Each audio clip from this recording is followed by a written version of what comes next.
everyone. It is wonderful to see you all here today. I know many of you have travelled a long way to be here, and I just want to thank you all for coming. And I'd like to thank the organisers for the work they have put into organising this meeting here in Oxford today.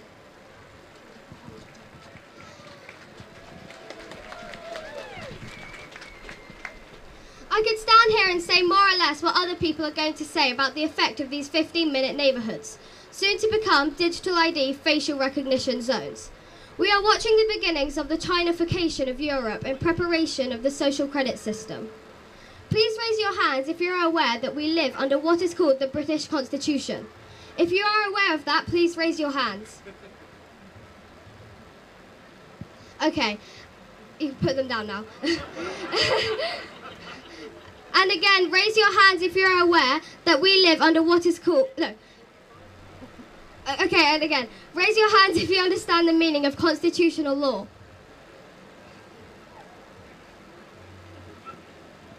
I'm going to be a lawyer when I grow up, so I need to know all this stuff.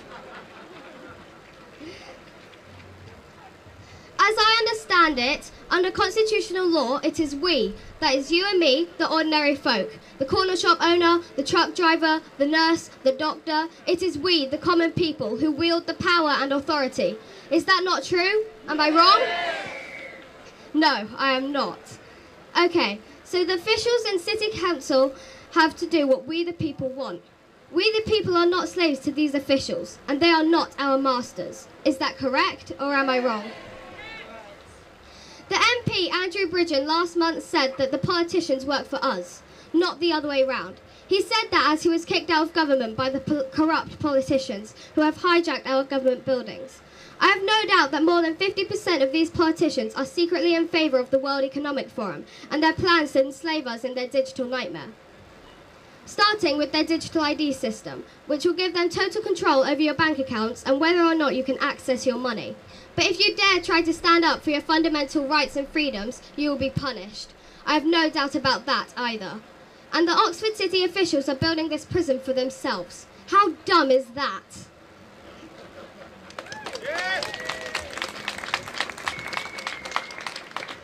It's laughable that this idea will cut down on pollution.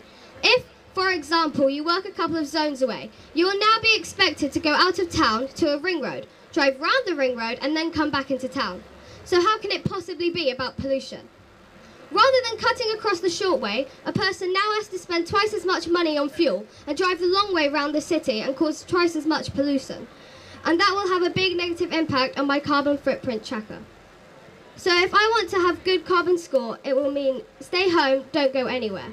You can see where this is heading, can't you? In a recent poll, it was claimed that 2/3 of the British people thought our government was corrupt. I think it's way, way more than 2/3. The greedy people have stolen our democracy and are now calling themselves politicians. And they have turned our democracy and our constitution into a tyranny. So what now? Some people ask me, how would you suggest we solve the problems of the world? And I ask, what problems? And they come out with a long list of things from homelessness to starvation, to wars, to energy crisis. And I have to stop them and say, look, the world has only got one single problem. If you deal with this one problem, all others will vanish. And they ask me, so what is it? And I tell them, you must deal with the greedy people. These greedy people are evil and are the one single cause of all the suffering on planet Earth.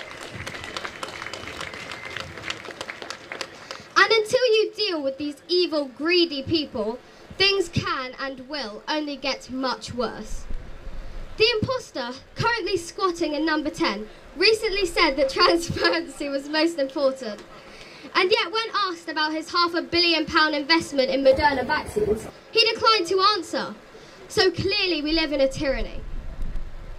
It's very simple, really. In a democracy, the people know everything about the government. But Rishi Sunak has pointed out to us that it doesn't work like that anymore. The transparency he talks about is one of tyranny where they, the greedy people, know everything about us, but we know little about them. The greedy people have amassed personal fortunes which, because they are the greedy people, they keep to themselves. They have stolen the financial resources of the world from all the people to themselves.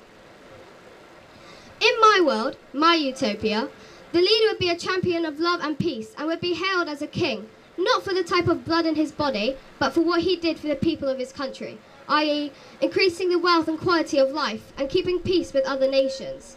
For us, the normies, the common folk, we the people, they would be our champions. For example, Rishi Sunak and wife have control of £370 billion. In my world, it would be a crime for any person to keep or have to themselves at their own personal disposal, personal access to such a vast amount of the world's money supply. It would be illegal.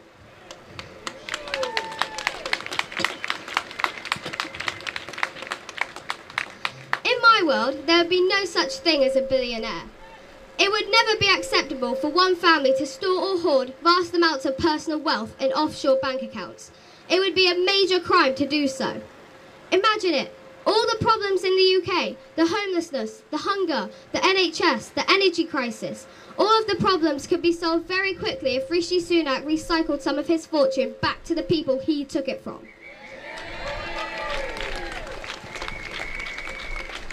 So you tell me, who does he care for?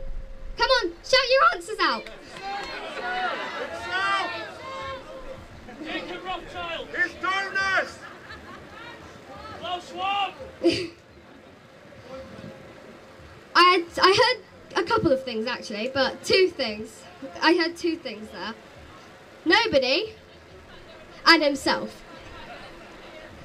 Well, there you go. You've answered the question. It's not complicated. And he would still be a billionaire.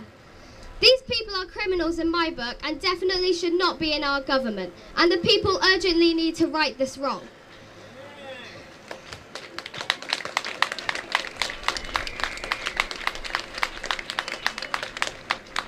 My advice to the British people is, do not trust this person to tell you the truth.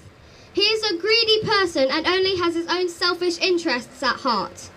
His pals at the World Economic Forum are quite openly calling us, we, the people, useless eaters and a waste of resources, adding, they do not need the vast majority of us. They don't need us. Well, quite honestly, I think the whole of humanity would be much happier and much better off without them crazy lunatics.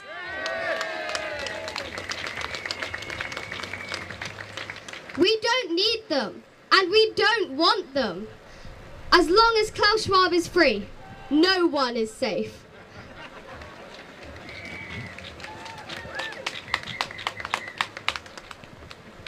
Then there are the foolish people. These are the ones who are helping to build their own prison and the prisons that their children will have to spend their whole lives within, being watched as digital slaves and tracked 24 hours, every second of their life where privacy will soon become incomprehensible.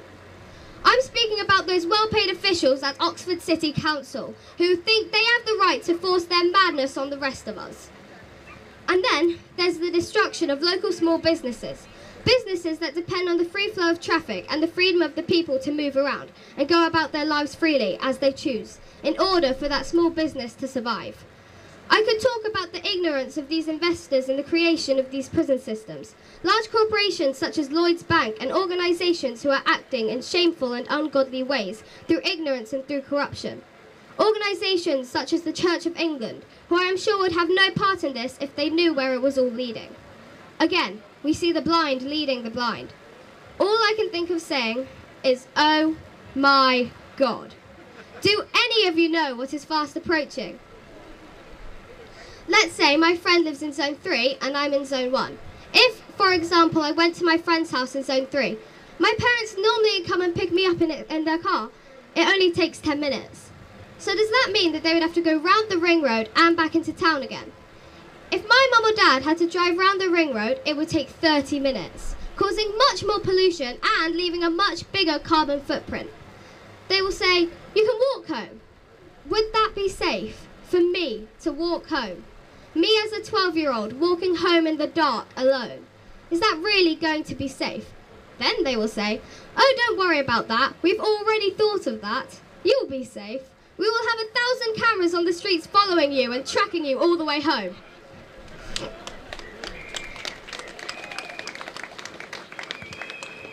Oh, and just remember, it's for your safety.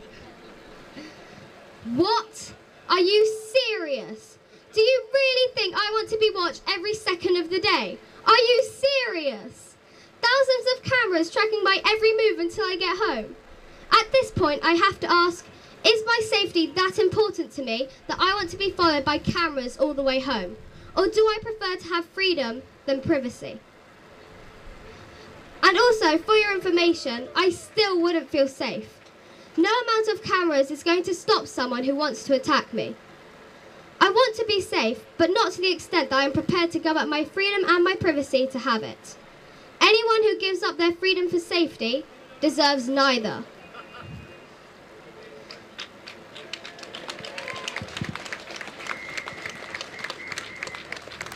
As a 12-year-old, I am really concerned about my future. And to Klaus Schwab, I say this: how dare you?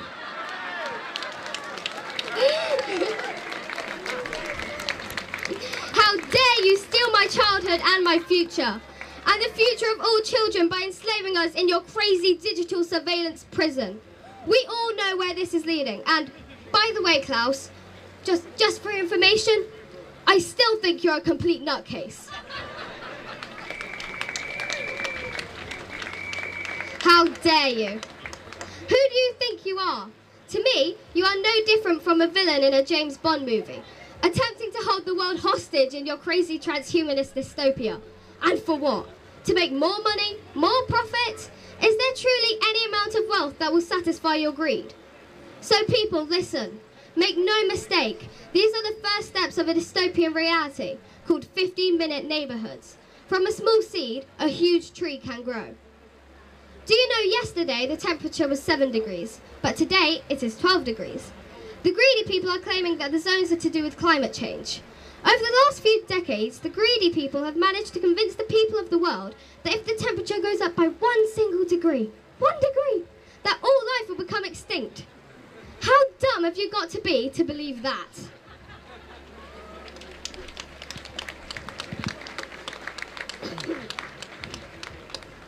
This is not true. It's fake science. Climate change is nothing but a story created by fake scientists and the greedy people, and there is not a shred of truth in any of it.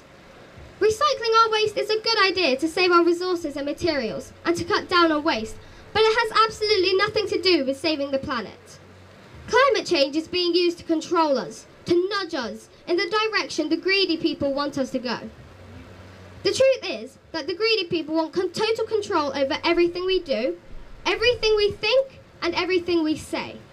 And they intend to achieve it by convincing everyone that climate change is a real danger, when actually, there is no truth in that statement whatsoever. The truth has been turned upside down. Can you people understand why I am so concerned? You must deal with the greedy people and demand our constitution back. Southend Council have blocked the 15-minute nightmares. Now we just need the Mayor of Oxford to grow a backbone and do the same.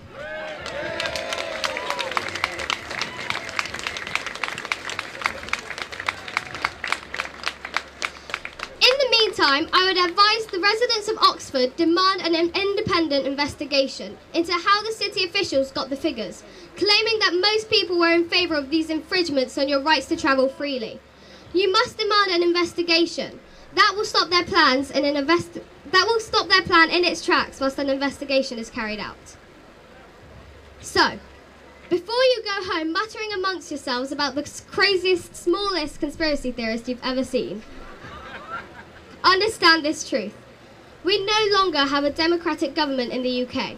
Our government has been hijacked by greedy and selfish imposters posing as politicians. They believe they are better than us and masters over us.